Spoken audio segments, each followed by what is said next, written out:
Comment effectuer des recherches complexes sur Excel? Bonjour à tous, c'est Alex d'excelformation.fr et aujourd'hui je vous propose de découvrir comment effectuer des recherches complexes dans Excel en utilisant les fonctions dédiées proposées par le tableur. Nous commencerons ainsi par découvrir les deux fonctions historiques dédiées à cet usage, qui sont les fonctions recherche V et recherche H. Nous verrons alors très rapidement que ces fonctions sont très limitées et qu'il vaut mieux leur préférer la fonction indexEquiv, qui est bien plus souple et surtout bien plus puissante. Alors vous trouverez très régulièrement de nouvelles vidéos sur la chaîne, alors pensez à vous abonner et surtout à activer la clochette de notification afin d'être sûr de ne manquer aucune astuce et de devenir rapidement un pro d'Excel.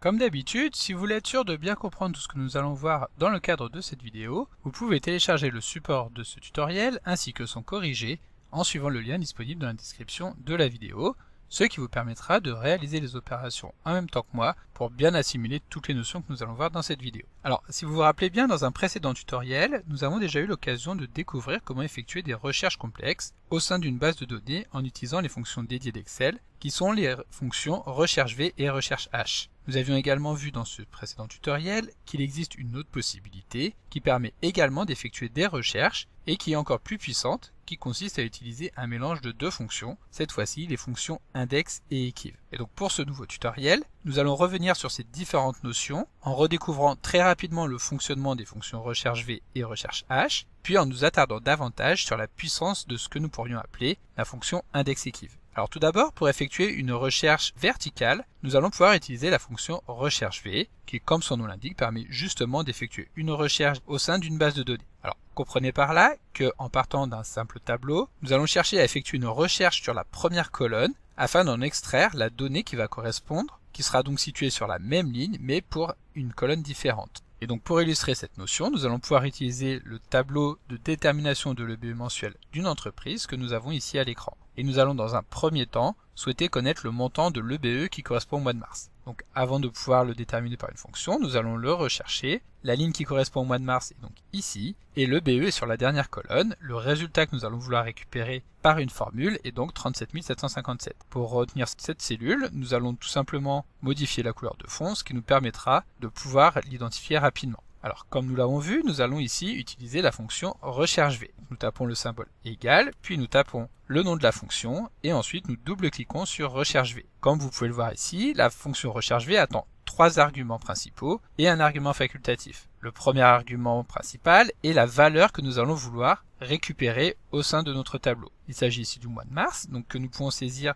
soit de manière manuelle entre guillemets, ou alors nous pouvons encore venir saisir les coordonnées d'une cellule qui contiendrait la valeur que nous voulons extraire. Ici il s'agit du mois de mars, nous pouvons tout simplement sélectionner la cellule K10 dans lequel nous retrouvons cette notion. Ensuite nous allons passer au second argument qui est l'argument table matrice et qui va correspondre à la plage des cellules dans lequel nous retrouvons notre tableau. Il s'agit ici des cellules situées aux coordonnées A8 jusqu'à G21, dans lequel nous avons vraiment toutes les informations de notre tableau. Et donc ensuite, le troisième argument est ici l'argument le plus important, qui porte le nom de numéro d'index colonne, et ici nous allons devoir donner le numéro de la colonne dans lequel se trouve l'information que nous voulons extraire. Pour rappel, étant donné que nous voulons extraire l'EBE du mois de mars, nous allons donc devoir arriver sur cette colonne. Donc nous allons tout simplement les compter. La première colonne correspond aux différents mois, la deuxième au CA du magasin, 3, 4, 5, 6, et donc l'EBE est situé sur la septième colonne. Nous allons donc pouvoir saisir le numéro 7, et ici nous pourrions valider directement la formule, mais si nous voulons découvrir à quoi correspond le quatrième et dernier argument, nous allons pouvoir voir que celui-ci correspond au type de recherche que nous voulons faire. Donc soit une recherche approximative, soit une recherche exacte, c'est-à-dire que nous allons vouloir que Excel nous récupère uniquement la donnée que nous voulons récupérer, et s'il ne la trouve pas dans le tableau, dans ce cas il nous renverra une erreur. Ici, pas de problème, étant donné que la cellule que nous voulons récupérer se trouve exactement dans notre tableau, nous pouvons ne pas saisir cet argument, le résultat retourné sera toujours le même. Ici nous validons, et donc Excel va effectivement nous retourner la valeur qui nous intéresse, à savoir les 37 757. Maintenant, imaginons que nous voulions effectuer une recherche horizontale, nous pourrons cette fois-ci utiliser la fonction recherche H, qui va fonctionner exactement de la même manière. Sauf que là, nous allons justement pointer une des lacunes des fonctions recherche V et recherche H, c'est que la colonne sur laquelle nous allons vouloir effectuer la recherche, donc dans le cadre de recherche V, il s'agissait ici de la colonne des mois, il faut absolument que les données soient triées par ordre alphabétique. C'est la raison pour laquelle, dans cette colonne, nous n'avions pas uniquement les mois qui avaient été saisis, mais nous avions au préalable un numéro qui permettait de classer les mois par ordre, alors que les mois ne suivent pas l'ordre alphabétique. Ici, si nous voulons récupérer le BE, il faudrait que les colonnes que nous avons ici soient également classées par ordre alphabétique, ce qui bien entendu n'est pas possible. Il faut en effet que les données s'adaptent à la fonction, là où nous allons plutôt préférer une fonction qui va s'adapter aux données que nous avons dans notre tableau. Et donc, si nous en revenons aux limites des fonctions recherche V et recherche H, nous pouvons en dénombrer 3, sachant que la première, nous venons de la voir, c'est que les données doivent obligatoirement être classées par ordre alphabétique. La seconde limite, qui est également très contraignante, c'est que la colonne de recherche doit impérativement être la première colonne de la plage des cellules. Donc ici, le mois était effectivement sur la première colonne, mais si nous avions voulu par exemple extraire le mois qui correspond à un montant de BE donné, nous ne pourrions pas utiliser la fonction recherche V, étant donné que la colonne sur laquelle nous effectuons la recherche serait placée en dernière position. Et enfin, la troisième et dernière limite, c'est que le numéro de la colonne sur laquelle nous souhaitons extraire l'information doit obligatoirement être renseigné avec un chiffre. Alors évidemment, nous pourrions récupérer dynamiquement ce numéro, mais cette solution serait toujours plus complexe à mettre en place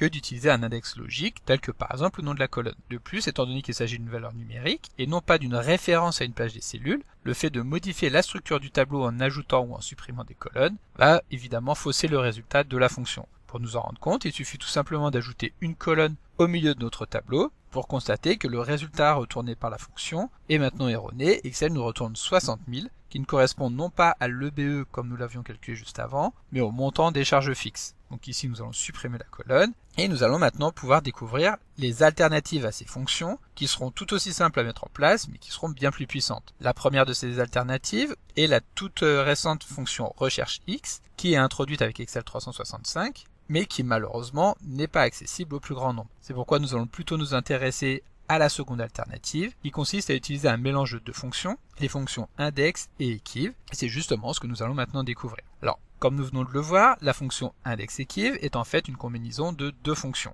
Tout d'abord, nous allons avoir la fonction index, qui permet d'afficher la valeur de la cellule située à une position donnée au sein d'une plage de cellules. Alors, comme nous pouvons le voir ici, nous allons nous intéresser particulièrement sur la première version de la fonction index, qui est donc composée de deux arguments et d'un argument facultatif. Donc ici, dans un premier temps, nous allons nous concentrer sur les deux premiers arguments, et nous verrons plus tard dans le cadre de cette vidéo à quoi sert le troisième argument. Alors, le premier de ces arguments, matrice, va correspondre à la plage des cellules dans laquelle nous allons vouloir extraire une information. Donc, imaginons que nous voulions récupérer exactement la même information que nous avons ici, donc à savoir le BE du mois de mars. Il s'agira donc de venir saisir les coordonnées dans lesquelles se trouve cette information. Donc ici, nous allons venir saisir les données qui correspondent à l'EBE. Ensuite, nous allons passer au second argument qui correspond ici au numéro de ligne dans lequel se trouve notre information. Donc si nous regardons ici, il s'agira de la 1, 2, 3e ligne, donc que nous pouvons saisir et valider. Ici, Excel va bien entendu nous retourner exactement le même résultat. Mais l'intérêt d'utiliser la combinaison des fonctions index et equiv, c'est que plutôt que de venir saisir la 3e ligne directement en dur, nous allons pouvoir utiliser la fonction equiv, qui va permettre cette fois-ci de connaître la position de la cellule que nous recherchons au sein d'une plage de cellules. Encore une fois, il y a deux arguments obligatoires et un argument facultatif. Donc le premier argument est la valeur recherchée. Donc comme vous en doutez, ici nous allons venir saisir la cellule dans laquelle nous retrouvons le mois de mars. Ensuite, le second argument, tableau de recherche, va correspondre à une plage de cellules dans laquelle nous allons retrouver justement cette information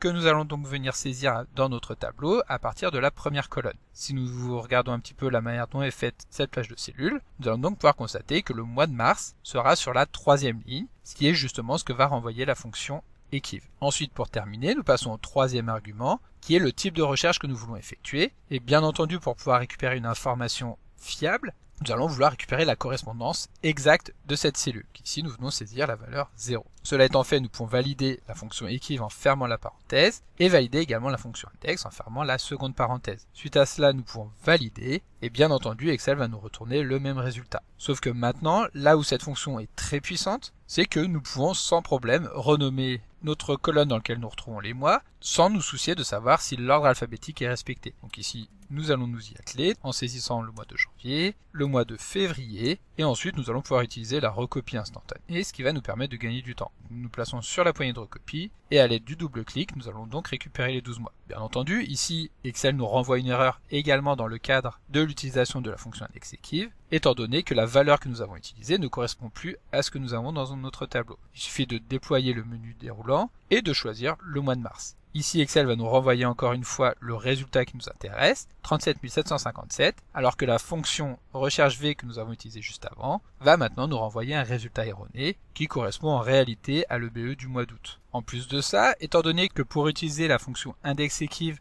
nous avons bien saisi deux plages de données qui étaient distinctes, nous pouvons sans aucun problème ajouter des colonnes au sein de notre tableau, le résultat sera toujours le même. Nous pouvons même pousser plus loin l'expérience en venant carrément déplacer les cellules de notre colonne mois et les placer n'importe où sur la feuille de calcul. Le résultat sera toujours correct, même si les cellules se trouvent après le BE, étant donné que le mois de mars sera toujours la troisième ligne de la colonne dans laquelle nous avons les mois qui ont été saisis. Et enfin, en utilisant la fonction indexEquiv, nous allons également pouvoir utiliser des recherches 3D, c'est-à-dire qu'il va utiliser un paramètre horizontal et un autre paramètre vertical. Pour cela, nous allons tout simplement revenir dans notre fonction index et utiliser le troisième argument qui est facultatif et qui correspond au numéro de la colonne. Et donc pour cela, nous allons à nouveau utiliser la fonction equiv afin de rechercher quelle est la position de l'EBE au niveau de nos en-têtes. Donc ici, nous sélectionnons la valeur cherchée qui est le BE, puis nous allons sélectionner les cellules dans lesquelles nous retrouvons les en-têtes. Nous allons vouloir effectuer une recherche